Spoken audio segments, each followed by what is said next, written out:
वज़ीर आज़म शहबाज शरीफ की कराची आमद पर वफाकी वज़ीर तालीम खालिद मकबूल सिद्दीकी ने इस्तकबाल किया। वज़ीर आज़म ऑपरेशन बुनियानुल मरसूस में किरदार पर पाक बहरिया के जवानों और अफसरान को खराज तहसीन पेश करेंगे। वज़ीर आज़म शहबाज शरीफ गवर्नर और वज़ीर आला सिंध से भी मिलेंगे।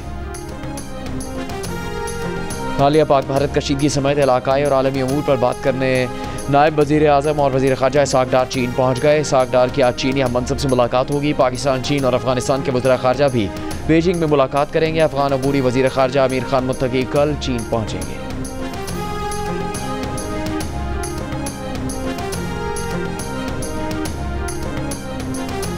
पाक भारत हॉटलाइन खुली है, तवक्को है जंगबंदी बरकरार रहेगी। DGISPR ने कहा है कि भारतीय हमलों से होने वाले जानी और माली नुकसान पर पाकिस्तान बहुत शफाफ रहा। उम्मीद है भारत ने भी ऐसा ही किया है। पाकिस्तान भारतीय तसल्लुत के सामने नहीं झुकेगा। भारत जितनी जल्दी ये समझ जाए इलाकाई और आलमी अमन के लिए अच्छा होगा।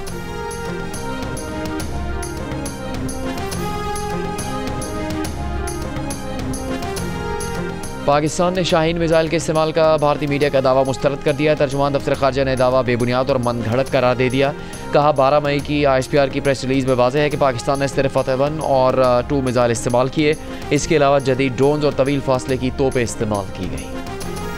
भारतीय सुप्रीम कोर्ट ने कर्नल सोफिया कुरैशी के खिलाफ BJP के वज़ीर विजय शाह की माजरत मुस्तरद करते हुए नई खुसूसी इन्वेस्टिगेशन टीम बनाने का हुक्म दे दिया है। ये भी कहा कि नई टीम में एक खातून अफसर का होना जरूरी है। अदालत ने विजय शाह की गिरफ्तारी पर इस शर्त पर स्टे दिया कि वो तफ्तीश से मुकम्मल ताउन करेंगे।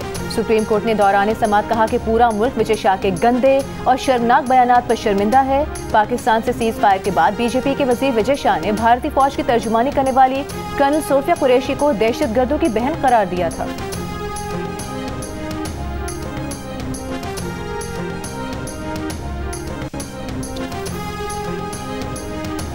तहरीक इंसाफ को कौमी मसले पर साइड लाइन कर दिया गया। हुकूमत ने बैरून मुल्क पाकिस्तानियों को मौक़िफ़ रखने वाली कमेटियों में तहरीक इंसाफ का कोई रुकन शामिल न करके तंग नज़री का मुजाहरा किया। सेनेट में अपोजिशन लीडर शिबली फराज का शिकवा। कहा अब हम अपनी कमेटियाँ बनाकर अपने खर्च पर भेजेंगे, लेकिन अब हुकूमत हमारे अरकान के नाम ACL में न डाले।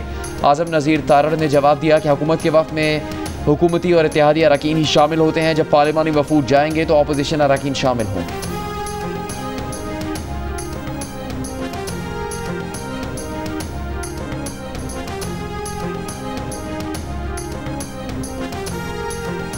Chief of air staff air marshal Zaheer Ahmed Babar Sidhu की रावलपिंडी में स्क्वाड्रन लीडर उस्मान यूसुफ शहीद के घर आमद। शहीद के अहले खाना से ताज़ियत की। एयर चीफ ने कहा शोहदा की खिदमात और कुर्बानियाँ हमेशा कौमी याददाश्त का हिस्सा रहेंगी।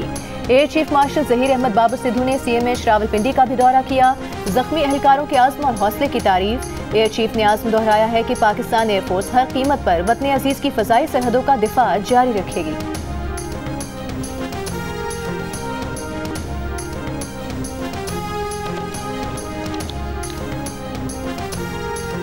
HPLPSL 10 की बहाली के बाद दूसरा दिन पाक एयरफोर्स के जवानों के नाम किया गया। लाहौर कलंदर्स और पेशावर ज़ल्मी के दरमियान होने वाला match air chief marshal Zaheer Ahmed Babar ने भी देखा। पिंडी स्टेडियम में खेले गए मैच के दौरान एयरफोर्स के जवानों को ज़बरदस्त दाद और तहसीन दी गई।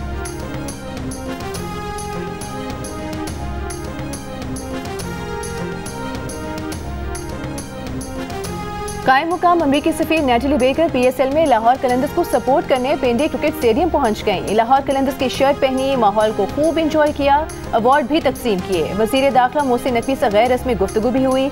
लाहौर कलंदर्स ने पाक फौज के जवानों और शहदा को रावलपिंडी क्रिकेट स्टेडियम में खिराज तहसीन पेश किया। अमरीका की कायम मुकाम सफीर भी इस मौके पर मौजूद रही।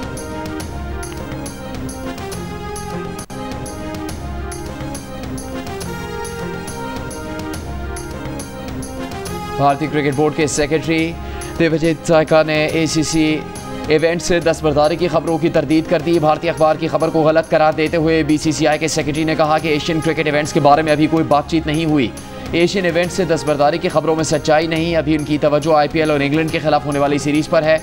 एक भारतीय अखबार ने BCCI एहलकार का नाम ना जाहिर करते हुए खबर दी थी कि भारतीय टीम एक ऐसे टूर्नामेंट में नहीं खेल सकती जिसके सरबराह पाकिस्तान के वजीर हैं, और लिखा था कि विमेंस इमर्जिंग एशिया कप से दस्तबरदारी का ज़बानी तौर पर एशियन क्रिकेट काउंसिल को बता दिया है।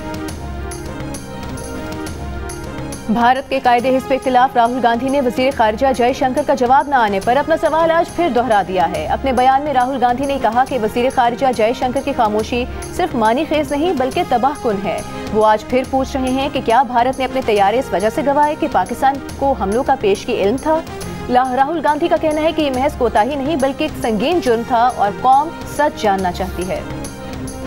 स्पीकर कौमी असम्बली और वज़ीर आज़म के खिलाफ तहरीक अदम एतमाद पाक भारत कशीदगी के खात्मे के बाद लाएंगे। रहनुमा PTI असद कैसर ने कहा कि हुकूमत के खिलाफ सियासी इक़दाम खत्म नहीं किए, सिर्फ मौखिर किए हैं। मौजूदा हालात में हुकूमत के खिलाफ तहरीकी लाना मुनासिब नहीं। PTI मुल्क की सबसे बड़ी पार्टी है, मौजूदा हालात में गवारा नहीं कर सकते कि इस वक्त अपना स्कोर बराबर किया जाए। हुकूमत या एस्टेब्लिशमेंट से तहरीक इंसाफ को अब तक किसी रियायत या डील की पेशकश नहीं की गई। बानी PTI के रिलीफ या डील के बारे में कोई बात कबल इस वक्त होगी। Editor investigation the news Ansar Abbasi की रिपोर्ट के मुताबिक PTI क़यादत एस्टेब्लिशमेंट और हुकूमत के साथ पसे पर्दा बैक चैनल मुज़ाकरात शुरू करने की कोशिश कर रही है। तनकीद से बचने के लिए बानी PTI और उनके करीबी साथियों का इसरार है कि किसी भी तरह की पेशरफ्त मीडिया की चकाचौंध से दूर होनी चाहिए। मौजूदा सूरत हाल में PTI को अपनी ही सफ़ों में से मिला जुला रद्द अमल मिल रहा है।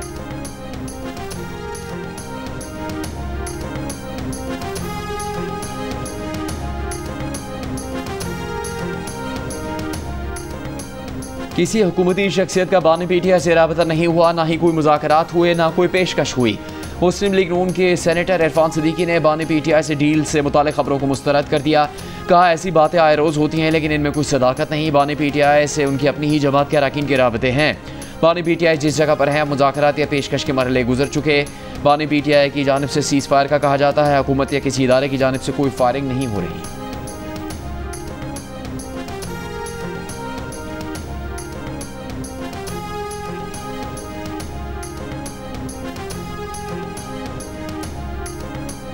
वज़ीर आला खैबर पख्तूनख्वा अली अमीन गंडापुर के तर्जुमान का कहना है कि अली अमीन और अलीमा खान के दरमियान अच्छे माहौल में मुलाकात हुई। दोनों में न पहले इख्तिलाफात थे न अब हैं। अलीमा खान और वज़ीर आला गंडापुर मिलकर तहरीक की क़यादत करेंगे। दोनों का मकसद बानी PTI की जल्द रिहाई है।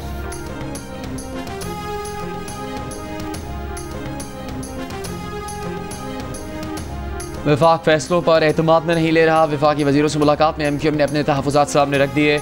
गुज़श्ता रोज़ मुलाकात की अंदरूनी कहानी बाहर आ गई। ज़राए के मुताबिक MQM ने मुतालबा किया कि हुकूमत अहम फैसलों में इत्तेहादियों को एतमाद में लेकर फैसले करे। मुलाकात में MQM ने मौक़िफ़ अपनाया कि कैप्टिव पावर प्लांट को ख़त्म या अलग करने से सनती पैदावार, रोज़गार और बरामदात में कमी आएगी। IMF ने तो ज़रई आमदनी पर भी टैक्स लगाने का कहा है, लेकिन वफाकी हुकूमत ने ज़रई आमदनी पर टैक्स का मामला सूबों को देकर जान छुड़ा ली। MQM के बजट में कराची और हैदराबाद का पैकेज बढ़ाने का भी मुतालबा।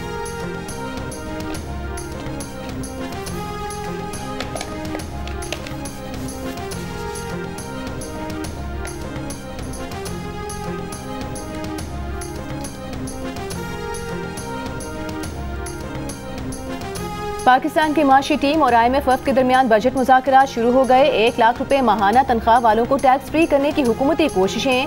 वज़ारत ख़ज़ाना के ज़राए का कहना है कि मुज़ाकरात में तनख्वाहदार तबके के लिए इनकम टैक्स की शरह कम करने पर बात होगी। हुकूमत की IMF को नॉन फाइलर्स के गिर्द घेरा तंग करने की यकीन दहानी। ज़राए के मुताबिक नॉन फाइलर्स के लिए गाड़ियाँ और जायदाद की खरीदारी पर पाबंदी होगी। नॉन फाइलर्स माली लेन देन की ट्रांजैक्शन नहीं कर सकेंगे। टैक्स सिस्टम से नॉन फाइलर्स की कैटेगरी ख़त्म करने पर काम जारी है।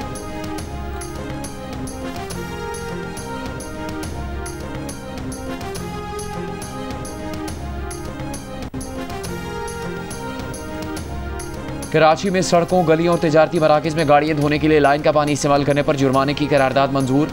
KMC काउंसिल के इजलास में मेयर कराची मुर्तज़ा वहाब ने पानी के अज़ाया पर 10,000 रुपये जुर्माने की तजवीज़ दी। कहा UC चेयरमैन की शिकायत पर जुर्माने होंगे, रकम UC में ही लगेगी। रुकन PP नजमी आलम ने कहा 2 तलवार के ऊपर लाइन से गाड़ियाँ धुलती हैं, लोग घर में गाड़ियाँ धोते हैं, पानी बाहर आता है, संजीदगी से काम करने की ज़रूरत है। Opposition leader KMC Saifuddin advocate ने कहा कि आज शहर में पानी नहीं।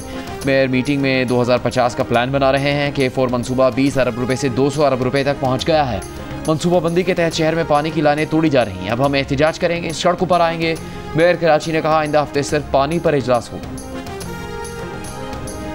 और वादी नीलम आज़ाद कश्मीर में सयाहती सरगर्मियां बहाल। हसीन नज़ारों से लुत्फ़अंदोज़ होने के लिए सयाहों की आमद शुरू हो गई।